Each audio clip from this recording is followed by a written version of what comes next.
दोस्तों, प्रभु यीशु मसीह के मधुर नाम में आपको बहुत-बहुत सलाम। मैं परमेश्वर का धन्यवाद करता हूँ कि परमेश्वर मुझे त्रिपुरा की राजधानी अगरतला लेकर के आया। बहुत ही आशीषित समय रहा। आज सुबह-सुबह जब मैं पहुँचा, परमेश्वर की आत्मा ने परमेश्वर के उस वचन की तरफ मेरे ध्यान को आकर्षित किया, जहाँ पर परमेश्वर का सेवक लिखता है कि अगर तुम में से कोई बुद्धिमान बनना चाहे, तो वो मूर्ख बने। कौन मूर्ख बनना चाहेगा? सारी दुनिया तो यही साबित करने में, प्रूफ करने में लगी हुई है कि हम सबसे ज़्यादा बुद्धिमान हैं। पर मसीही जीवन में, आत्मिक जीवन में परमेश्वर का सेवक एक बड़े भेद की बात कहता है और कहता है कि अगर हमें बुद्धिमान बनना है तो हम मूर्ख बने। इसका मतलब क्या है? यदि हम परमेश्वर के लिए मूर्ख बनेंगे, तभी हम सच्चे बुद्धिमान ठहरेंगे।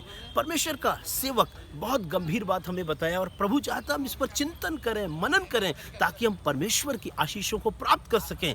इब्रानियों की पत्री में हम बहुत सारे ऐसे लोगों के विषय में पढ़ते हैं, लिखा है जिन्होंने अपनी संपत्ति को आनंद से लुटने दी। अरे, आज के दुनिया में लोग संपत्ति हासिल करने के लिए काम कर रहे हैं, मेहनत कर रहे हैं, परिश्रम कर रहे हैं, पर कुछ ऐसे लोग थे जिन्होंने आनंद के साथ सब कुछ लुटने दिया। मालूम है क्यों? क्योंकि उनको पता था कि उन्हें स्वर्ग के परमेश्वर की तरफ से एक बड़ा इनाम मिलेगा। शायद मूसा को भी पता था कि जब वो फिरौन की बेटी का बेटा कहलाने से मना कर देगा तो स्वर्ग में उसको बड़ा धन मिलेगा। शायद जक्कई को भी ये पता चल गया था, इसीलिए उसने अपनी सारी संपत्ति को बोला, मैं गरीबों को बांट देता हूँ। दोस्तों, मैं आपको एक चीज़ बताना मांगता हूँ। कई बार परमेश्वर के साथ चलने में हमें ऐसा अनुभव होगा, ऐसा प्रतीत होगा कि कई चीज़ों का नुकसान हो रहा है, पर वास्तविकता यह है कि उस समय हम ईश्वर को प्राप्त कर रहे हैं।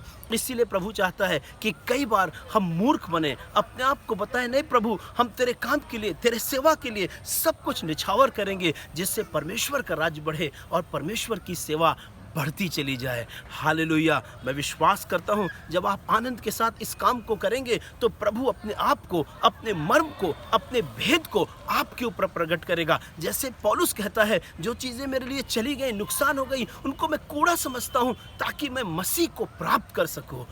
Hallelujah, hallelujah, hallelujah. और वचन ये भी कहता है, जो अपने प्राण को खोता है वो उसको प्राप्त करेगा। वचन ये भी कहता है कि ऐसे जो बिथरा देते हैं उनको घटी नहीं होती है, और ऐसे भी लोग हैं जो यथार्थ से कम देते हैं और वो हमेशा निराश रहते हैं, दुखी रहते हैं। आज इस वीडियो के माध्यम से मैं आपको एक चीज़ बताना मांगता हूँ।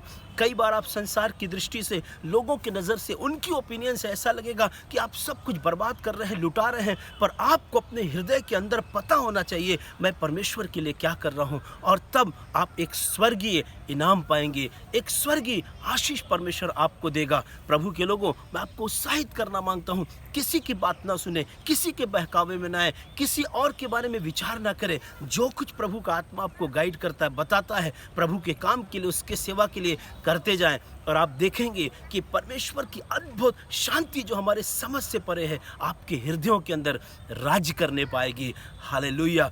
प्रभु का वचन कहता, मनुष्य अगर सारे जगत को प्राप्त कर ले और अपने प्राण की हानि उठाए तो उसे क्या लाभ होगा? हाँ, अगर आप अपना सब कुछ खो दें और आपका प्राण सुरक्षित रहे और आपको अनंत जीवन मिले, तो ये आपका सबसे सफल जीवन होगा और आप सबसे आशीषित व्यक्ति होने पाएंगे। इस वीडियो के माध्यम से आपको इनकरेज करना मांगता हूँ, आइए हम कुछ दिनों के लिए मूर्ख बने, हम कुछ दिनों के लिए लोगों के सम्मुख ऐसे प्रकट करें कि हमें कुछ भी नहीं आता, ताकि हम अपने स्वर्गीय पिता से वो आशीषें और वो इनाम प्राप्त कर सकें। मैं आपको विश्वास दिलाना चाहता हूँ कि जक्कई ने जब अपना सब कुछ दे दिया होगा, उसे किसी भी भली वस्तु की कोई घटी नहीं होगी, क्योंकि प्रभु का वचन अपने सेवक को यीशु मसीह समझाते हुए इस तरीके से कहते हैं, ऐसा कोई नहीं जो मेरे और सुसमाचार के लिए कुछ भी करे तो इस पृथ्वी पर वो 100 गुना और आसमान में हमेशा की जिंदगी को हासिल करेगा। दोस्तों, आइए अपने आप को उत्साहित करें, इनकरेज करें,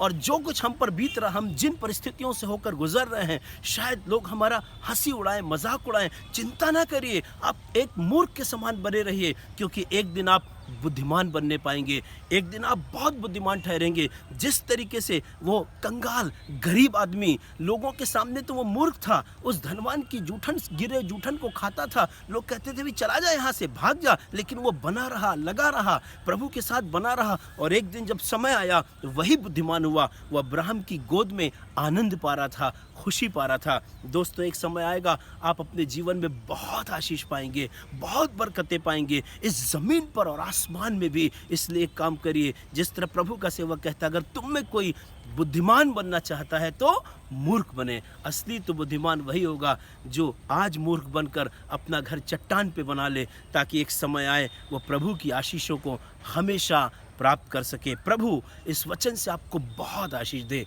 गॉड ब्लेस यू।